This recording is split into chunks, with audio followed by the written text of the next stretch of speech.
que a qualidade da imagem é melhor. Então, assim, iniciando a gravação. Eu, Marlene Aparecida Ghiseline Benedetti, professora de História da ETEC Trajano Camargo e curadora do Centro de Memória da instituição, agradeço ao senhor Milton Milaré conceder essa entrevista online pela plataforma Teams para o Centro de Memória. A entrevista será difundida no projeto História Oral da Educação do Centro Paula Souza, site de memórias. Hoje é dia 26 de março de 2021. Milaré, boa tarde. Boa tarde, tudo bem com a senhora? Tudo bem.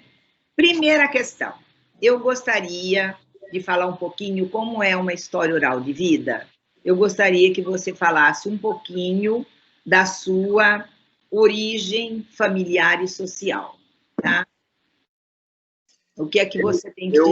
Eu sou natural de Limeira mesmo, eu nasci em Limeira, meus pais, meus avós eram italianos, vieram da Itália, meus avós, e se alojaram na Fazenda Santa Teresa.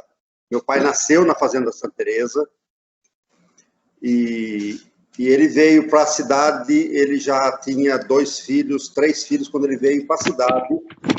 A Fazenda Santa Teresa aqui em Cosmópolis mesmo, né? Quando eles vieram para a cidade, aí eles fizeram a vida aqui na cidade. Meu pai sempre foi comerciante.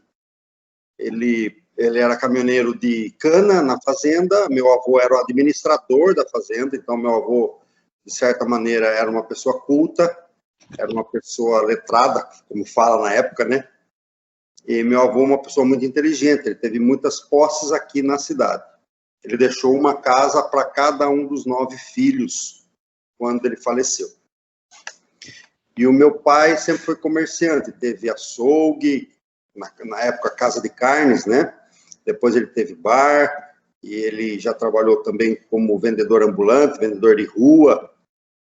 E eu comecei, com 12 anos de idade, eu comecei a trabalhar com o meu pai, como ajudante na oficina mecânica dele, que era uma oficininha que ele fazia manutenção de equipamentos para bar, para açougue, essas coisas. Balança, moedor de carne, serra, essas coisas todas. Eu comecei com ele ali. Com quantos anos você tinha? Quantos anos você tinha? Isso com 12 anos de idade. Ok. O que você pode contar, então, a partir? Você começou a trabalhar, como é que foi a sua formação educacional? O que você fez? Como é que chamava o ensino fundamental? Era ensino o que naquela época? Sim, sim. É o Grupo Prada, que ali foi o primário meu, foi no Grupo Prada, que era vizinho da minha casa. Ficava praticamente a 200 metros da minha casa, o Grupo Prada. E ali eu fiz até a 8ª série, na época, primeira e 8ª série. E depois do Grupo Prada, que eu fiz o concurso e passei no Trajano Camargo. O Trajano Camargo também é próximo da minha casa. E lá eu fiz o curso de técnico em mecânica. E onde que você fez o ginasial? O ginasial é exatamente no Trajano Camargo. O ginasial? Sim. E o técnico também? É formação técnica, sim. Não, é que eu estou falando assim, quando é aquilo que é colegial, era técnico em mecânica que você terminou? Técnico em mecânica. Não, já é o colegial e a formação técnica junto. Ah, bom, entendi. Não, é porque eu falei assim, o que seria hoje de 5ª, 8ª série, onde você fez? Aí nós dizemos que é o Grupo Prada, de 1ª a 5ª série é Grupo Prada. E depois, 6ª, 8ª, que seria? Também Grupo Prada. Ah, é isso que eu estou falando. É o básico. Porque tem muita diferença, né? Então, você foi fazer. Você entrou no Trajano, tinha vestibulinho? Tinha um vestibulinho. Aham. E você lembra o ano? Para a gente é importante o ano. Se eu não estou me enganado, deve ter sido 83. E quantos anos eram? 4 anos, né? 4 anos, 83, 84, 85, 86. Eu sei que eu me formei em 86. Não, sabe por quê, Milaré? eu não posso estar fazendo todas essas perguntas, eu faço sim. Agora, nós, nessa pandemia, quando eu estava na escola para fazer isso, eu pego a ficha do aluno, eu pego o prontuário do SEIS, entendeu? E agora não tem nada e ninguém, mas ainda vou chegar nesse prontuário para a gente ver, porque lá é por ordem alfabética do aluno. Sim. E daí? O que você tem que contar para a gente, porque o foco também é muito que era o Trajano. O que você tem que contar para a gente do curso que você fez no Trajano? O tamanho da classe, professores, o que você lembrar? Eu considero o Trajano, a época que eu fiz o Trajano, essencial para a minha vida. Eu tenho como professor básico de tudo que eu aprendi na vida o meu pai, que ele não era tão letrado, mas uma pessoa muito inteligente, muito capacitada. Então, meu pai me ensinou a trabalhar em muitas coisas. Eu fazia o Trajano Camargo e, ao mesmo tempo, eu fazia o Trajano Camargo à noite, e de dia trabalhava com o meu pai. E já tinha as minhas coisas próprias na época. Já com 13 anos de idade, eu trabalhava, ajudava meu pai no que ele precisava, e, ao mesmo tempo, fazia os meus empreendimentos, as minhas coisas que eu tinha que fazer. Eu já ganhava dinheiro por fora. Então, quando eu estava fazendo o Trajano Camargo, à noite, de dia, eu trabalhava com meu pai. Na escola em si, eu acho fundamental para mim, porque tem muitas coisas que eu ainda, hoje, que eu faço, ainda remete coisas que eu aprendi no Trajano Camargo. Muitas disciplinas que eu aprendi lá ainda uso na minha empresa hoje, porque a minha empresa é uma empresa mecânica, é uma empresa de transformação, e aqui tem muitas coisas que eu aprendi lá no Trajano que eu ainda uso aqui. Ô, Milaré, quer dizer, escuta, desde cedo você tem, porque você sabe que são palavras importantes, empreendedor, inovação. Quer dizer, você já tinha um sentido de empreendedor quando você tinha 13 anos? Ou antes, né? Até antes? 9 anos de idade, 8 anos de idade, eu criava passarinho e vendia na rua passarinho. Ah, é? É. Ah, entendi. Então, esse... É uma pergunta para mim é uma pergunta, quando é que você resolveu empreender? Eu não tenho essa resposta. Eu não tenho essa resposta. Porque eu não decidi empreender. Eu vivi a minha vida empreendendo. A única coisa que eu conheci fazer foi isso. Então, mas você sabe, você acha que haveria qualidades pessoais necessárias ao empreendedorismo? Eu acredito que sim. Eu acredito que tem aí a grande porcentagem do tino da pessoa. A pessoa em si só, ela tem esse dom. Esse dom pode florescer ou pode não florescer. Esse dom pode ser melhorado, pode ser ensinado, pode ser disciplinado, mas eu acredito que todo empreendedor, a primórdio, se ele não tem o dom, se ele não tem o primeiro instinto dele, eu acredito que essa pessoa não vira um empreendedor. E na escola, no Trajano, conta alguma coisa do curso lá, porque eu já estudei sobre o curso de mecânica, né? Uhum. Eu sei umas tantas coisas do curso de mecânica. Quem que você acha, assim, você pode contar um pouquinho para mim como é que eram as oficinas, os professores, as práticas dos professores, a classe do SEIS, se tinha muita evasão, pouca evasão, era mais rapaz, não tinha moça, porque hoje em dia tem moça e mecânica. Uhum. Naquela época, talvez uma, duas ou nenhuma. Isso, talvez uma, duas. Menos ainda tinha meninas no curso de metalurgia, né?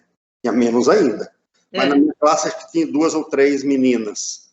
Eu me identifiquei muito com o Trajano Camargo, porque os professores são muito técnicos. Eles falam uma linguagem que para mim era muito clara, muito fácil de entender, que é paixão da minha vida a questão mecânica. Quando falava resistência de materiais, dureza de materiais, e viajávamos, às vezes fazíamos excursões para indústrias, para conhecer indústrias, e tudo isso já me encantava naquela época, tudo isso já era, para mim, encantador, já era o que eu tinha paixão. Então, Trajano Camargo, me identifiquei muito bem, gostava muito de estudar lá, gostava muito dos professores. Tenho grandes professores, tenho professores que são meus amigos até hoje. Lá eu também tinha professores que também eram empreendedores, também tinham sua vida de empreendimento, também tinham O próprio Paulo sempre fez fundição. O Bacan era parte de elétrica, é sempre eletricista, um dos melhores eletricistas da cidade. O Bazana também já tinha algum envolvimento. O Caetano, já não sei se o Caetano era só mais didático, né? O Caetano, que era a disciplina do Caetano lá também era mecânica, né? Então, tinha muitos professores também empreendedores na época, também trabalhavam, além da escola, tinha outros negócios, né? Eram profissionais da área, são pessoas que não só sabiam a letra, como sabiam a prática, faziam porque estudavam e faziam porque estudavam. Então, quer dizer, era uma associação. Eu gostava muito, muito, muito. Não vou dizer que dali talvez eu saísse para ser um torneiro mecânico, ou ser um ajustador, ou ser um fresador, que não era o meu sonho. Quando eu me formei no Trajano Camargo, eu tinha que fazer o estágio. Então, vamos procurar estágio. Eu entrei na Varga. E eu, na Varga, como eu já tinha algum conhecimento de ferramenta, já tinha alguma coisa mais voltada nessa época, fizeram uma peneira lá, descobriram isso e me colocaram no setor de testes, que é um setor dos mais cobiçados, digamos assim, na Varga. Esse setor de testes de freio, que é teste. Realmente, pegava o freio, colocava na bancada, testava se tinha rompimento, se tinha durabilidade, se não tinha, se prestava, se não prestava, né? Então, eu entrei nesse setor fazendo estágio. Esse setor é ligado na engenharia da Varga, engenharia de desenvolvimento. Então, era um setor que desenvolvia os freios, criava, desenvolvia, botava para produzir, e o meu setor, que eu era estagiário, fazia esses testes, essa avaliação de confiabilidade e de durabilidade dos freios. E eu fiquei 1 ano como estagiário, e não me deixaram sair mais dali. Então, como eu ainda estava novo, eu falei, tudo bem, então vamos registrar, vamos ficar mais 1 ano, mas eu não queria ser empregado, eu não tinha a menor capacidade de ser empregado e trabalhar como empregado. Vocação, exatamente. Eu não tinha vocação para trabalhar como empregado. E acabei ficando mais 1 ano lá. Também foi muito importante na minha formação e na minha estruturação como profissional, 2 anos dentro da Varga, junto do setor de engenharia da Varga. Mas fez parte do estudo do Trajano Camargo.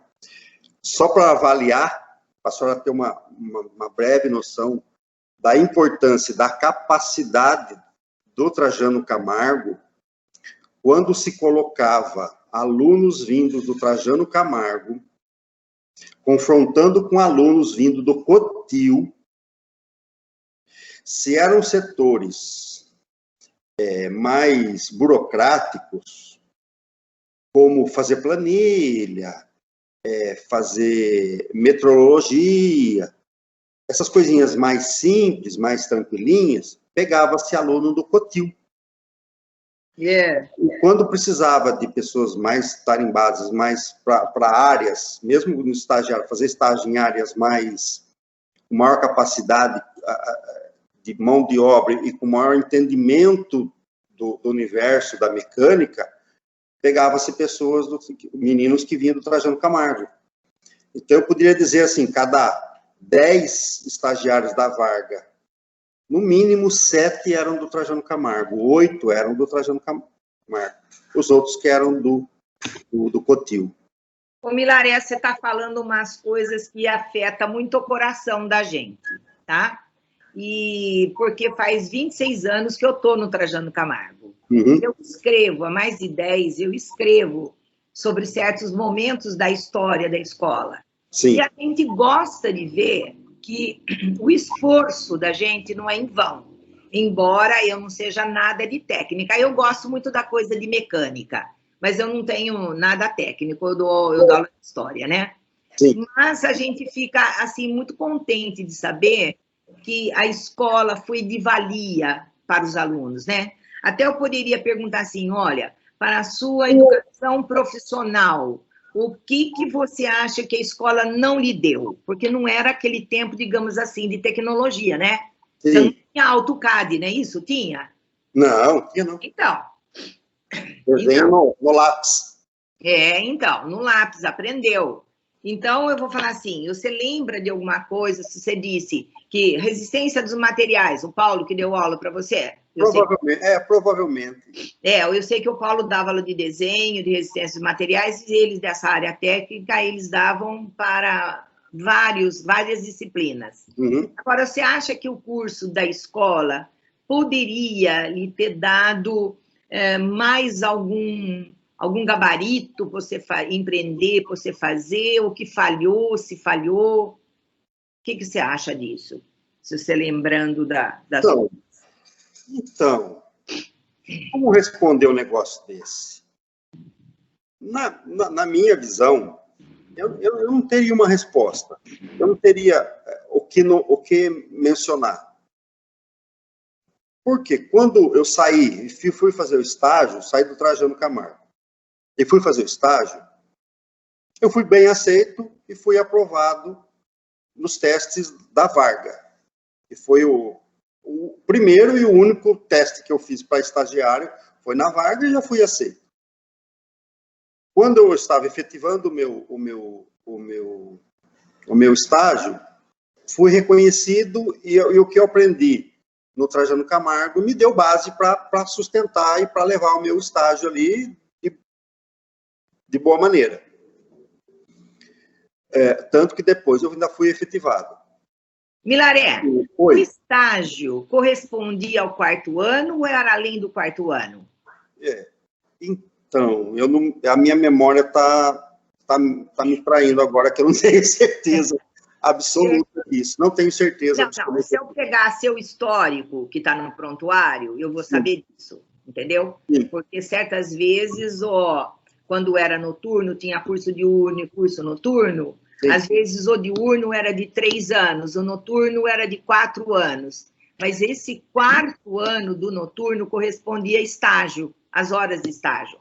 Sim. Eu estou perguntando para você porque eu não tenho acesso ao histórico, é só por isso. Mas continuando, e você trabalhou mais em alguma empresa ou não? Só lá na Varga? Só lá. E daí? O que aconteceu depois? Isso eu me formei, então, em 86, 87, 88. Aí eu saí do Trajano, da Varga para abrir a minha empresa. Aí eu já abri a empresa realmente com o CNPJ, né? Daí eu já estava com 20 anos de idade. Oh, que beleza! 20 anos de idade. Para quem começou a empreender cedo, uma beleza isso aí. Então...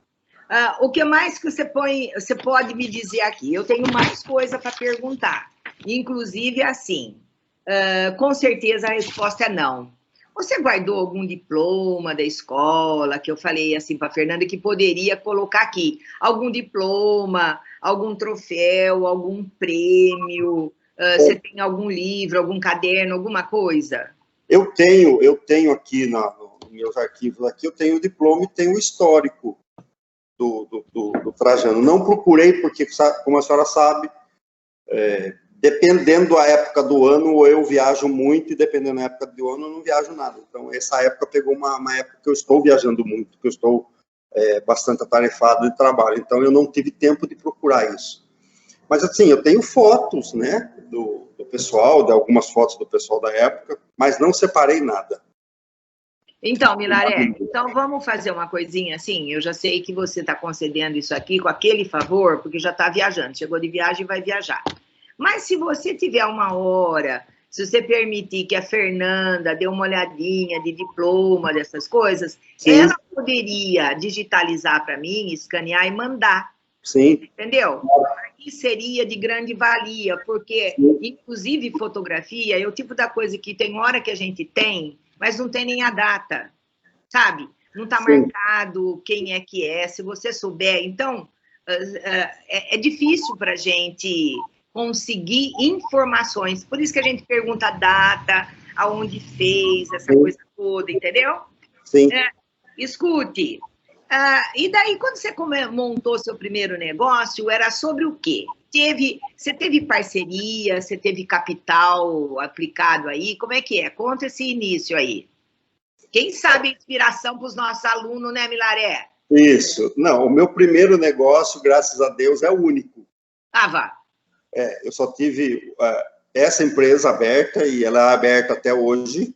Desde quanto tempo? Há quanto tempo? 32 anos. Verdade. Olha. Vai fazer 33 anos. É.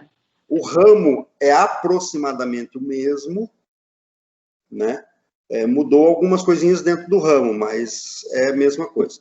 Quando eu comecei, manutenção de equipamentos de instalações comerciais, para açougue, para bar, tipo balanças de comércio, moedor de carne, serras, essas coisas de instalações comerciais.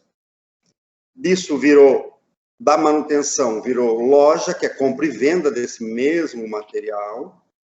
E dentro desse material, nas lanchonetes, existia uma coisa que chama coifa, que é aquela que vai em cima do fogão.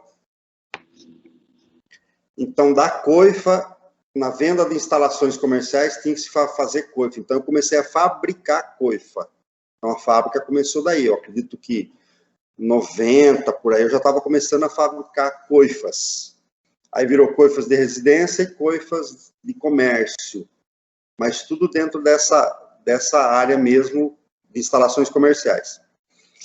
Com o passar do tempo, foi se ampliando a fabricação de coifas, exaustores, motores, nesse campo virado à exaustão, né? Que é movimentação de ar, que é tudo virado coifa. E as instalações comerciais foi diminuindo, porque loja é complicado, as pessoas querem comprar na loja, mas naquela época que fazia nota promissória.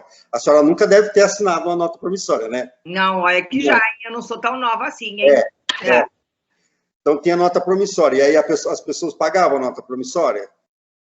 Então você levava muito calote, né? Hoje em dia não, cartão, você passa cartão, não leva calote em nada. Uhum. E aí eu fui saindo fora de loja e voltando mais na fabricação. E aproximadamente de 22 para 23 anos atrás, surgiu uma lei nacional que as farmácias de manipulação têm a exigência de fazer exaustores dentro dos laboratórios de manipulação. Então, é um exaustor para captura de partículas de pó de medicamento. E um dos meus clientes e amigo, na época, até hoje, o Reinaldo Bela, da Bela Terra, farmácia de manipulação, falou assim: Milton, vem aqui, você faz esse trem aí, faz isso aqui para mim. Eu falei: não, isso aí eu não faço. Não, mas faz isso aqui, ó, igualzinho que você faz exaustor de fumaça, de gordura, de poeira, então vem fazer o exaustor aqui para minha farmácia. Eu fiz. Com a graça de Deus, eu sou crente, né, já desde os meus 22 anos de idade que eu creio em Deus, creio em Jesus, sou convertido. E Deus foi me abrindo as portas e abençoando. Eu entrei nesta área de fabricação de exaustores para a área farmacêutica. E de lá para cá, esse área tem crescido, e a gente tem hoje em dia a gente tem 100% voltado para a área farmacêutica na nossa empresa. Olha que interessante. Mas é uma geração que tem uma linha, né? Desde que eu comecei na primeira coisinha lá até hoje em dia. Eu deixei pular aos 13 anos de idade e meu pai me compra um compressor de pintura, compressorzinho, e ele falou assim: aprende a pintar nesse compressorzinho para você pintar minhas peças, mas esse compressorzinho é seu, é de presente para você. Eu falei: é meu? Beleza. Então, ao mesmo tempo que eu fazia o que ele precisava, que era a pintura das máquinas que ele fazia, que na época é o meu pai que fazia manutenção, eu saía para a rua pintando porta, portão, porteira, com aquele compressorzinho. Até que uma pessoa me viu e falou: moleque, o que você está fazendo com esse troço aí? Não, eu faço pintura. Sabe nada? Sei, ué. E aí ele falou: não, então você vai pintar minha geladeira. E era um comerciante de fazer manutenção de geladeira. Então ele passava as geladeiras para mim, eu fazia a pintura, ele fazia o conserto da geladeira e devolvia para o cliente dele, né? Então, isso de 13, 14 anos, eu fazia pintura de geladeira, além de outras coisas ali, com esse compressorzinho. Esse compressorzinho eu tenho ele até hoje. Ô, rapaz! Eu tenho o compressor... Só isso da noite mesmo. Eu tenho o compressorzinho do meu pai, eu tenho a truqueza grande que meu pai trouxe da fazenda. um afiador de faca, que ele sempre usou na vida, está comigo também. Tem algumas coisinhas do meu pai. Como chamava seu pai? Oswaldo Milaré. Ah, Talvez você é de Limeira, talvez você vá lembrar. não, acho que eu estou visualizando qual era o açougue. Casa de Carnes Amazonas. Que rua que era? Na Rua do Prado, Rua Alberto Ferreira. Eu sei, mas aqui meu pai, que é falecido há muito tempo, ele tinha um amigo lá que era Toninho do Açougue. Não, ele tinha um outro lá. O Toninho era de frente com a minha casa. O Toninho era nosso amigo. O Toninho é pai do Beto hoje em dia, né? Da Bomburger. Então. Pai do Beto da Bomburger, Toninho. O meu pai conhecia. O que mais que você poderia contar para a gente, Milaré? Por exemplo, o nome da empresa, porque a Fernanda ficou de me mandar um histórico da empresa, eu tenho interesse nisso aí. Como que é o nome da empresa? Você foi mudando o nome da empresa? Como é que ficou? É uma questão só de razão, mudou apenas por causa de razão social. Antes era uma microempresa, então era o meu nome, Milton Marildo Milaré ME, que é uma microempresa. E aí, quando foi fazer uma SA, então mudou para Milaré Sistemas de Exaustão. Então, basicamente, é o Milaré. Porque você sabe que Limeira tem uma tradição nisso, né? Do quê? Não é todas as cidades, não é o país que tem essa tradição que tem aqui em Limeira. Limeira sempre teve essa tradição. Usar o sobrenome dos proprietários. Varga, Fumagalli, Newton, Masucci, Furlan. Então, a minha não podia ser outra. Milaré, né?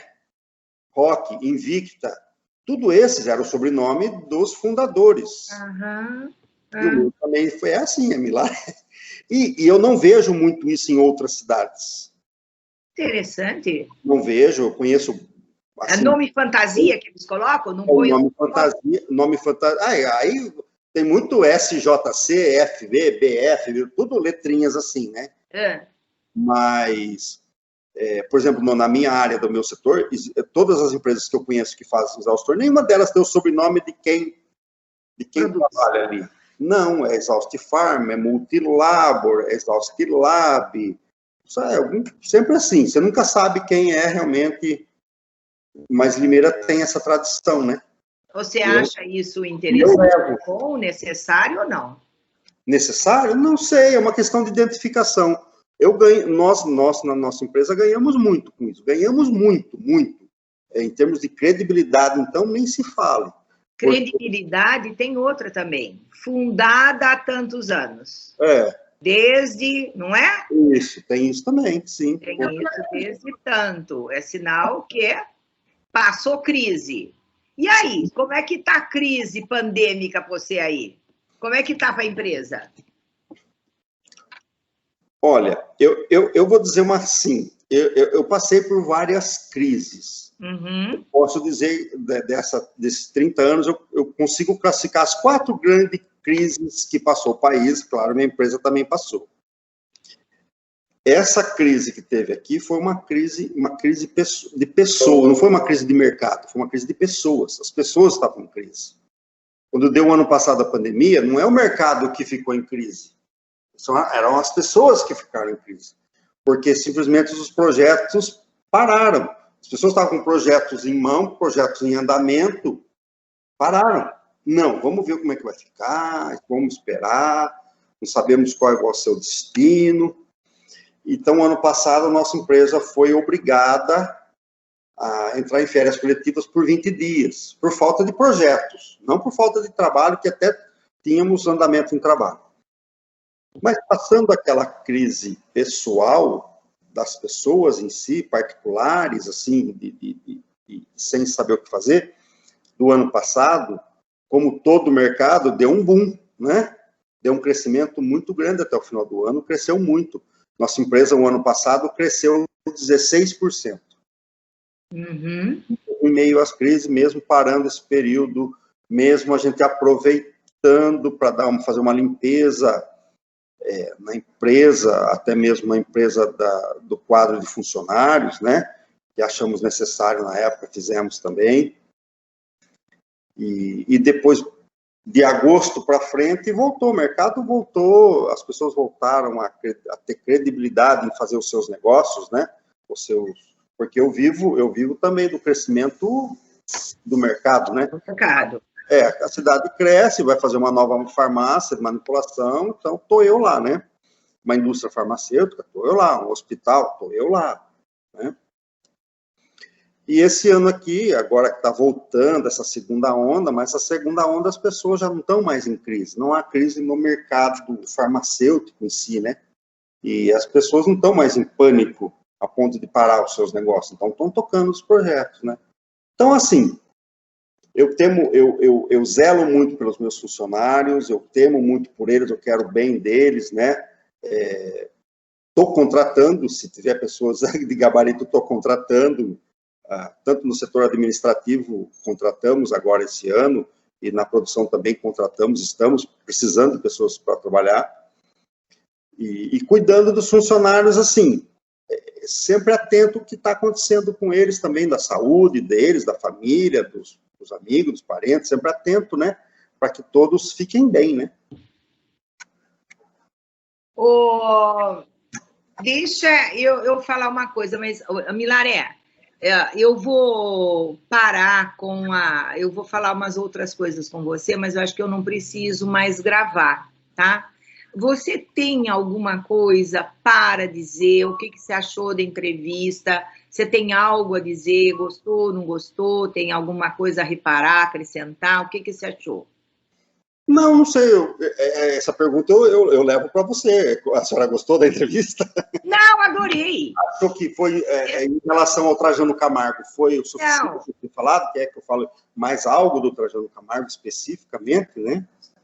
Então, aí eu vou falar assim, por exemplo, na sua turma tinha muita gente que evadia, que saía, ou algum deles empreendeu, ou eles foram só empregados. Eu já estou entendendo aonde você quer chegar, quando você chegou nesse empreendedorismo. Não tem. Negócio de evasão naquela época era pouca, né? As pessoas, os alunos, eles eram mais engajados, eles tinham mais uma noção de responsabilidade, sabiam o que queriam, né? Hoje em dia, que vai muito na porra louca, né? O molecada não quer muito compromisso, acha que a coisa pode levar de qualquer jeito, mas não tinha evasão, não. Tinha uns malucos que se lascava, que se arrebentava de moto. Então, já existia isso. Inclusive, um dos meus amigos, que foi amigo daquela época do Trajano Camargo, ele fez o curso de desenho técnico. É o Adalberto Gaib, inclusive agora faz 2 anos que ele veio trabalhar comigo, ele é meu administrador aqui na empresa. Ok. É um amigo daquela época do Trajano Camargo. E como o Paulo deve ter passado, a gente tem ainda muitos amigos daquela época e outros empreendedores, né? Então, porque eu fiz entrevista com o Paulo, e eu conheço o Paulo faz tempo, inclusive, e a gente mora perto, que eu moro aqui no centro da cidade, né? Então, eu vou falar agora. Eu acho que eu vou suspender, mas fica só uns minutinhos aí. Eu vou suspender essa gravação. Agora, eu vou falar para você, a gente vai aprendendo por partes. Eu gravei, conseguimos fazer isso aqui, pensei que nem fosse conseguir. Conseguimos isso, agora eu preciso saber como é que eu mando cópia para a Fernanda, como é que eu vou salvar, entendeu? Ainda tem todos esses lances. Mas espera aí, você está disponível mais uns minutinhos? Sim, a Fernanda, inclusive, quer fazer uma pergunta para você. Que é para ficar na gravação ou não? Não, eu só ia comentar, né? Não, peraí. Então, estou suspendendo a gravação, tá? Tá.